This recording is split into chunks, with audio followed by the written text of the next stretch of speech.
Antes dos satélites, o mundo já era desenhado. Olá, sabe aquele mapa mundi que a gente se acostumou a ver na sala de aula ou em qualquer tela por aí? Parece uma verdade absoluta, né? Um retrato fiel do nosso planeta. Mas e se não for bem assim? Esse mapa tão familiar esconde uma história que por séculos moldou o jeito como a gente enxerga o mundo. Vamos desvendar isso juntos? A nossa análise de hoje começa com uma provocação. Será que esse mapa em que a gente tanto confia é mesmo um reflexo fiel do nosso planeta? A resposta, olha, pode surpreender e tem o poder de mudar completamente a nossa perspectiva. Então, para começar, vamos expor a distorção que está ali na nossa cara, mas que muita gente nunca percebeu. É um truque de perspectiva, mas com consequências gigantescas. Olha só isso. É a prova visual. No mapa que todo mundo conhece, a Groenlândia parece enorme, quase do tamanho do continente africano. Mas a realidade é chocante. A África é, na verdade, 14 vezes maior. Isso não é um errinho de cálculo, gente. É uma deformação absurda da realidade. E a fonte dessa distorção toda tem nome. É a projeção de Mercator. Ela foi criada lá em 1569 com um objetivo bem específico: ajudar os marinheiros a navegar. O problema é que, para manter os ângulos de navegação certinhos, ela distorce completamente o tamanho das terras, principalmente perto dos polos. E o resultado? A Europa e a América do Norte ficaram infladas, gigantes, enquanto a África foi drasticamente encolhida. Mas aí fica a pergunta: como é que um mapa de navegação todo distorcido virou a imagem padrão do mundo? Bom, a resposta tem tudo a ver com o poder e com a expansão dos grandes impérios. Essa frase diz tudo, né? Os mapas nunca foram só para a gente se achar. Para as potências coloniais, eles eram, na verdade, instrumentos de controle, uma forma de dizer: isso aqui é meu. Se a gente olha para a linha do tempo, o padrão fica bem claro. A projeção de Mercator surge bem na época em que a exploração europeia estava a todo vapor. Nos séculos seguintes, com a expansão dos impérios, os mapas se tornaram fundamentais. E o auge disso foi a Conferência de Berlim, em 1884, onde os europeus literalmente pegaram o mapa da África e desenharam fronteiras, dividindo um continente que muitos deles nem conheciam pessoalmente. Então, o ponto central é esse: os mapas viraram armas. Eles serviram para justificar a tomada de terras, para dar uma sensação de posse visual para quem estava lá na Europa e, o que é mais grave, para simplesmente ignorar e apagar séculos de conhecimento local e outras formas de entender o espaço. Agora vamos focar em como essa cartografia colonial teve um impacto direto e real no continente africano, reescrevendo não só os mapas, mas a vida das pessoas no território.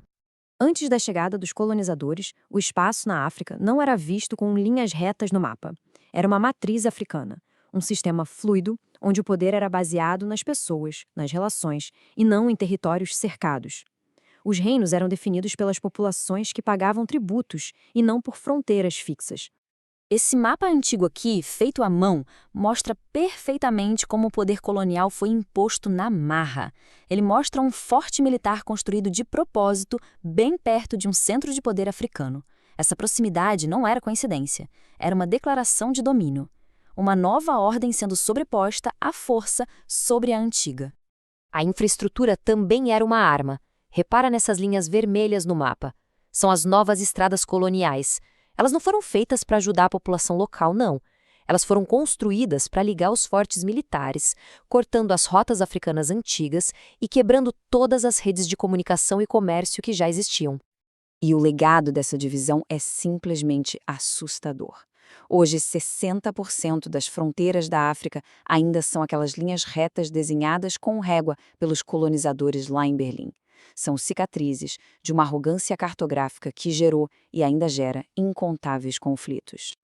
Mas, felizmente, a história não acaba aí. Agora vamos ver como o movimento atual está tentando corrigir essa injustiça histórica, começando justamente pelo mapa. A campanha Corrija o Mapa é uma iniciativa liderada por africanos que exige que escolas, a mídia e os governos parem de usar a projeção de Mercator. A ideia é adotar uma representação mais justa e correta do mundo.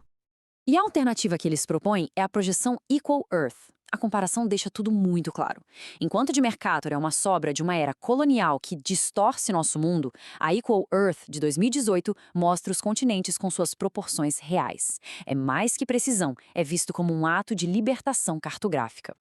Como disse a Farhan Jai, uma das líderes do movimento, a África está entrando em uma era decisiva. Ela precisa ser vista em sua verdadeira escala e não minimizada. E isso vai muito além de mapas.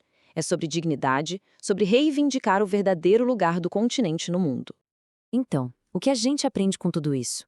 A grande lição é que mapas não são só ciência, são também histórias. E a gente sempre tem que se perguntar: quem é que está contando essa história? Fica óbvio que os mapas são subjetivos. Eles refletem o poder, as ambições e até os preconceitos de quem os cria. Eles são como uma linguagem. E essa linguagem pode sim ser usada para dominar. Cada mapa nos apresenta uma versão da realidade. Insistir em usar o mapa de Mercator, sabendo de todas as distorções e do seu legado, é uma escolha política. Adotar o mapa como o Equal Earth também é uma escolha por uma representação mais justa e mais fiel do nosso planeta. No fim das contas, a campanha Corrija o Mapa não é só sobre geografia.